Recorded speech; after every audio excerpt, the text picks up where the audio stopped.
সুন্দরকাণ্ড। হনুমানের এক লাফে সমুদ্র অতিক্রম। 100 যোজন বিস্তার সমুদ্রের। পবনপুত্র বীর হনুমান করবেন অতিক্রম। মহেন্দ্র পর্বতের চূড়ায় উঠে ব্রহ্মা ইন্দ্রাদি দেবতার নাম স্মরণ করে লম্বা লাফ দিয়ে হনুমান লঙ্কাপুরের দিকে এগিয়ে চললেন আকাশপথে। লঙ্কার কাছাকাছি এসে বীর হনুমান তার শরীরকে খুব ছোট্ট করে ফেললেন, যাতে কেউ তাকে দেখতে না পায়। সূর্যের আলোতে ঝলমল করছে সোনার লঙ্কাপুরী। শত শত রাক্ষসেরা পাহারা দিচ্ছে অস্ত্র হাতে। পুরীর মধ্যে এখন ঢুকতে গেলে বিপদ ঘটতে পারে ভেবে হনুমান সন্ধ্যা পর্যন্ত প্রাচীরের আড়ালে লুকিয়ে রইলেন। একসময় সন্ধ্যার অন্ধকার ঘনিয়ে এলো। হনুমান নিজের শরীর মন্ত্র বলে খুব ছোট করে ঢুকে গেলেন পুরীর মধ্যে। কেউ টের পেল না। লঙ্কার ঐশ্বর্য, সাজসজ্জা, সুন্দর সুন্দর অট্টালিকা, প্রাকৃতিক পরিবেশ দেখে অবাক হয়ে গেলেন বীর হনুমান। এমন সুন্দর দেশ দেখেননি তিনি। এখন এখানে কোথায় খুঁজবেন সীতাকে? রাজা রাবণের রাজপ্রাসাদের সব জায়গা দেখলেন, না সীতার সন্ধান নেই। অবশেষে উপস্থিত হলেন অশোক বনে। অশোক বনে হনুমান দেখলেন একজন পরমা সুন্দরী রমণী একটি গাছের নিচে নত মুখে বসে আছেন, মুখ বিমর্ষ, বেশবাস মলিন। একদল চেড়ি তাকে ঘিরে বসে আছে পাহারায়। রমণীটি কোনো দিকে তাকাচ্ছেন না, শুধু মাঝে মাঝে দীর্ঘশ্বাস ছেড়ে বলছেন শ্রীরাম। হনুমানের আর বুঝতে অসুবিধা হলো না ইনিই সীতা। গভীর রাত হলে চেড়ির দল চলে গেল। তখন হনুমান সীতার কাছে এসে উপস্থিত হলেন। শ্রীরামের দেওয়া আংটিটি দেখিয়ে বললেন, আমি শ্রীরামের ভক্ত, আপনার খোঁজে এখানে এসে উপস্থিত হয়েছি, আপনি ভয় পাবেন না। একথা শুনে সীতা রামের জন্য আকুল হয়ে কেঁদে ফেললেন। হনুমান বললেন, আমাকে শ্রীরামের কাছে যথাশীঘ্র যেতে হবে, তারা খুবই চিন্তিত। আমি তাদের কিভাবে বোঝাবো যে আমি আপনার সন্ধান পেয়েছি? সীতা নিজের মাথার মণিটি চিহ্নস্বরূপ তুলে দিলেন হনুমানের হাতে। লঙ্কা দহন।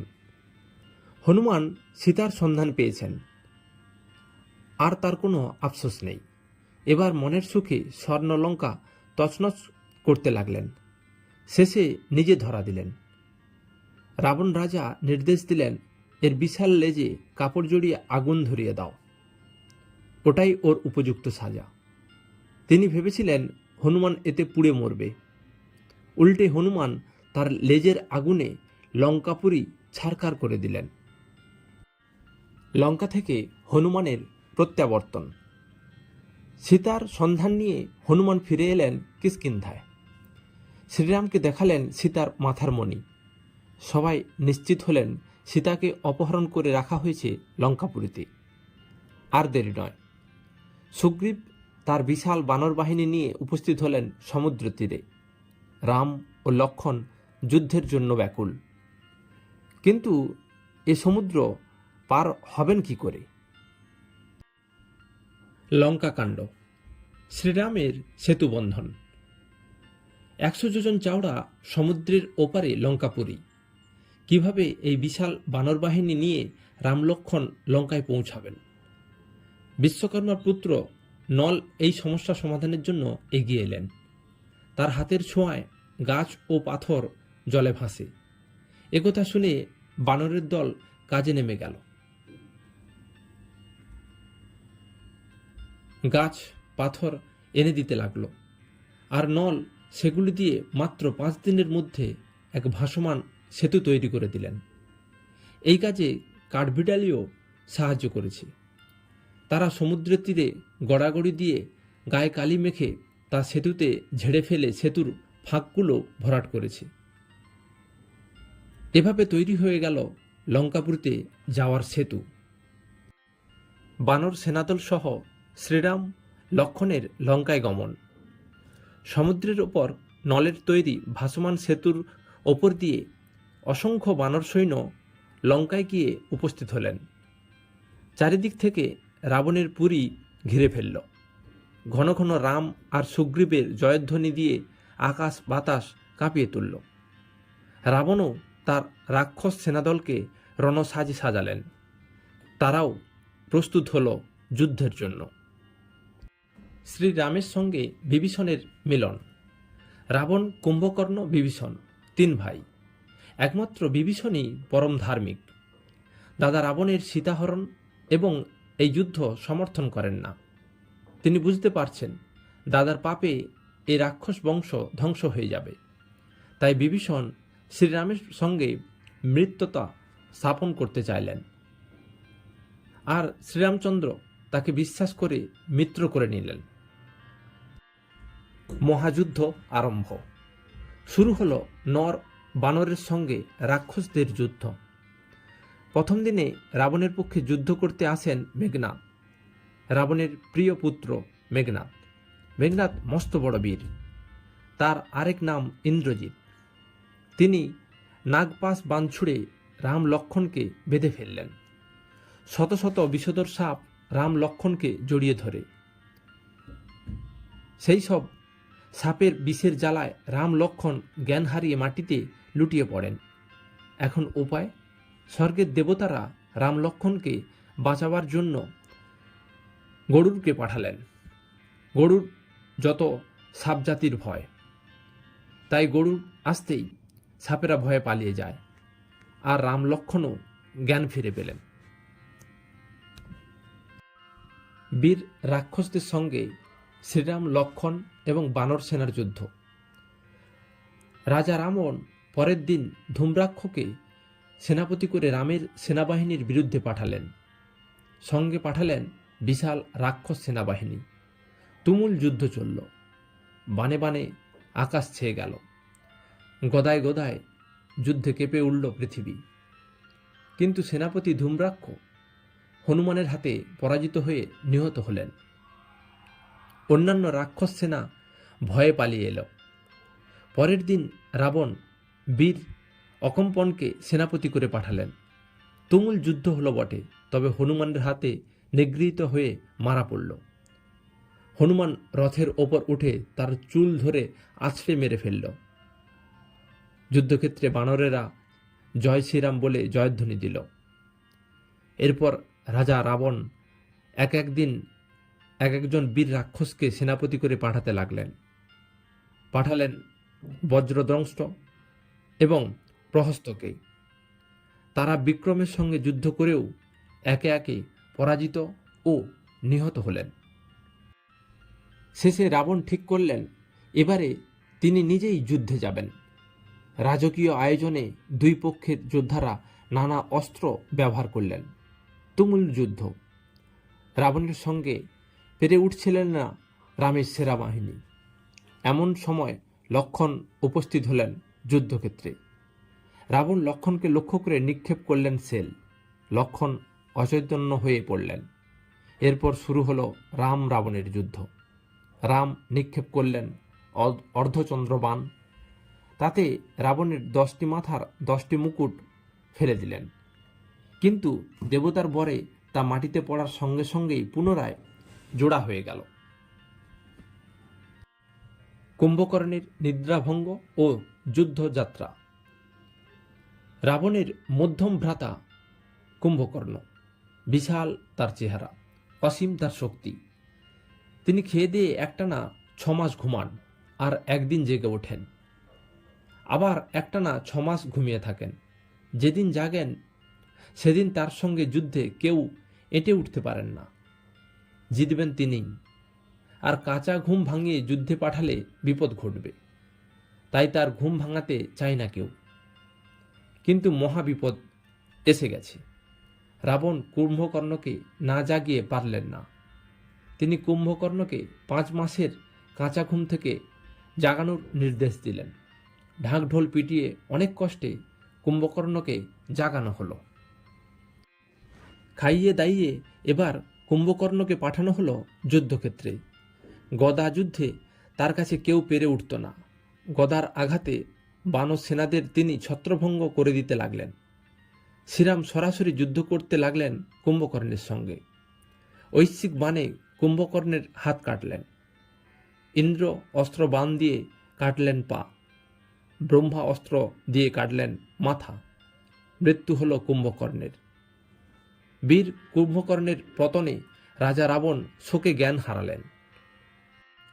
নিকুম্ভিলা যজ্ঞ ও ইন্দ্রজিৎ। ভাই কুম্ভকর্ণের এমনভাবে মৃত্যুর পর রাবণ কাকে যুদ্ধে পাঠাবেন ভাবতে লাগলেন। রাবণের 4 ছেলে, ত্রিশিরা, দেবান্তক, নরান্তক ও অতিকায়। রাবণ একে একে তাদের যুদ্ধে পাঠালেন, কিন্তু সবাই বানর সেনাদের হাতে পরাস্ত হয়ে মারা পড়লেন।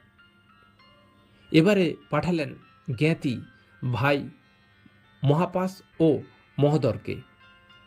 তাদের পরিণতি একই হল। আর কোনো উপায় না দেখে ইন্দ্রজিৎ যুদ্ধে যাওয়ার জন্য মনস্থির করলেন। যুদ্ধে যাওয়ার আগে তিনি নিকুম্ভিলা যজ্ঞ সমাপন করলেন। এই যজ্ঞ সমাপন করে যুদ্ধে গেলে কেউ তাকে পরাজিত করতে পারবে না। রাম, লক্ষ্মণ এবং তৎসহ প্রচুর বানর সেনা ইন্দ্রজিতের সঙ্গে যুদ্ধে চেতনা হারালেন। হনুমান, বিভীষণ ও জাম্বুবান সবাই ক্লান্ত। জাম্বুবান হনুমানকে ঋষ্যমুখ পর্বতে পাঠালেন। সেই পর্বত নানা জীবনদায়ী ঔষধি গাছে পরিপূর্ণ।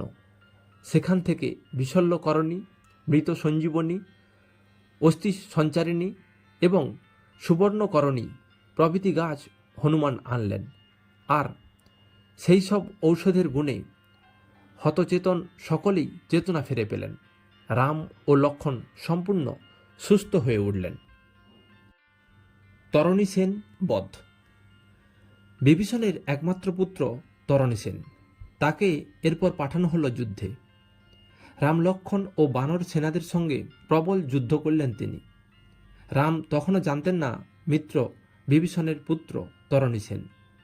বীর বিক্রমে যুদ্ধ করলেন তরণী সেন। শেষ পর্যন্ত যুদ্ধে তিনি পরাস্ত হলেন। তার মুন্ড ছিন্ন হল। সেই কাটা মুন্ড মাটিতে পড়ে রাম রাম বলতে লাগলো। শ্রীরামচন্দ্র অবাক হলেন। কে এই বীর যার ছিন্ন মুন্ড রাম গুণগান করছে? যখন জানতে পারলেন তখন আর শোকের পরিসীমা রইল না। মেঘনাদ বধ।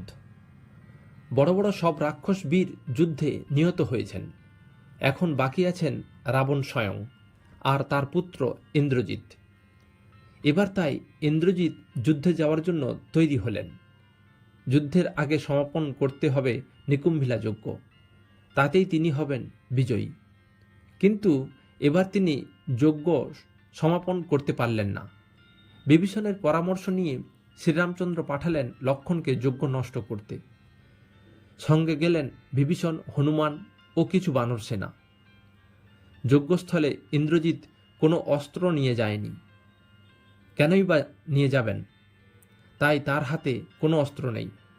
লক্ষ্মণ ইন্দ্রজিৎকে ব্রহ্মাস্ত্র নিক্ষেপ করে নিহত করলেন। ইন্দ্রজিতের পতন হল। রাবণের যুদ্ধ। রাজা রাবণ পুত্র শোকে কাতর। পুত্র হত্যার প্রতিশোধ নিতে তিনি নিজেই গেলেন যুদ্ধক্ষেত্রে যুদ্ধ করতে। কোথায় বিভীষণ, কোথায় লক্ষ্মণ? পুত্র শোকে কাতর রাবণ ভয়ঙ্কর গর্জন করে যুদ্ধক্ষেত্রে প্রবেশ করলেন। রাবণের হাতে শক্তিশাল অস্ত্র। তিনি মহাবিক্রমে নিক্ষেপ করলেন লক্ষ্মণের উপর। লক্ষ্মণ তৎক্ষণাৎ মাটিতে লুটিয়ে পড়লেন। চারিদিকে হাহাকার পড়ে গেল। শ্রীরাম লক্ষ্মণের দেহ কোলে নিয়ে কাঁদতে লাগলেন। বানর সৈন্য সুসেন বললেন, কাঁদবেন না, লক্ষ্মণের দেহে এখনও প্রাণ আছে। বিশল্যকরণীর গন্ধ শোকালেই জীবিত হবেন। গন্ধমাদন পর্বতে রয়েছে বিশল্যকরণীর লতা। হনুমানকে পাঠানো হলো সেই লতা আনতে, কিন্তু হনুমান তা চেনেন না। তাই গন্ধমাদন পর্বতটাই মাথায় করে নিয়ে এলেন।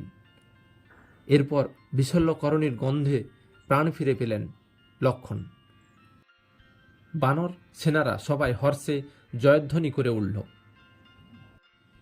রাবণ বধ। জয়ধ্বনি শুনে রাবণের 20টা চোখ ক্রোধে জ্বলে উঠল। আবার রণক্ষেত্রে ধেয়ে এলেন তিনি। মুখোমুখি হলেন শ্রীরামচন্দ্রের। শ্রীরামচন্দ্র কিছুতেই রাবণকে বধ করতে পারছেন না। বারবার রাবণের 10টা মাথা কাটা পড়লেও ব্রহ্মার বরে তা আবার জোড়া লেগে যায়। বিভীষণ রামকে জানালেন রাবণের মৃত্যুবাণ আছে তার স্ত্রী মন্দোদরীর কাছে। ব্রহ্মা প্রদত্ত সেই বাণ ছাড়া রাবণকে মারা যাবে না। হনুমান কৌশলে সেই বাণ মন্দোদরীর কাছ থেকে এনে রামকে দিল। সেই বাণ রাবণের বক্ষস্থল লক্ষ্য করে ছুড়লেন রাম। মৃত্যুবাণে বিদ্ধ হয়ে রাবণ যাত্রা শুরু করলেন মৃত্যুলোকে। অযোধ্যায় ফিরে এলেন রাম, সীতা, লক্ষ্মণ। রাবণের মৃত্যুর পর বিভীষণ লঙ্কার রাজা হলেন। পুত্র রথে চড়ে শ্রীরাম, সীতা, লক্ষ্মণ ফিরে এলেন অযোধ্যায়। শ্রীরাম, সীতা, লক্ষ্মণ 14 বছরের পরে অযোধ্যায় ফিরে আসায় রাজপরিবার ও প্রজাদের মনে আনন্দের জোয়ার বয়ে এলো। মহা আড়ম্বরে শ্রীরামের রাজ্যাভিষেক হলো। অযোধ্যাবাসী ফিরে পেলেন অযোধ্যার রাজাকে।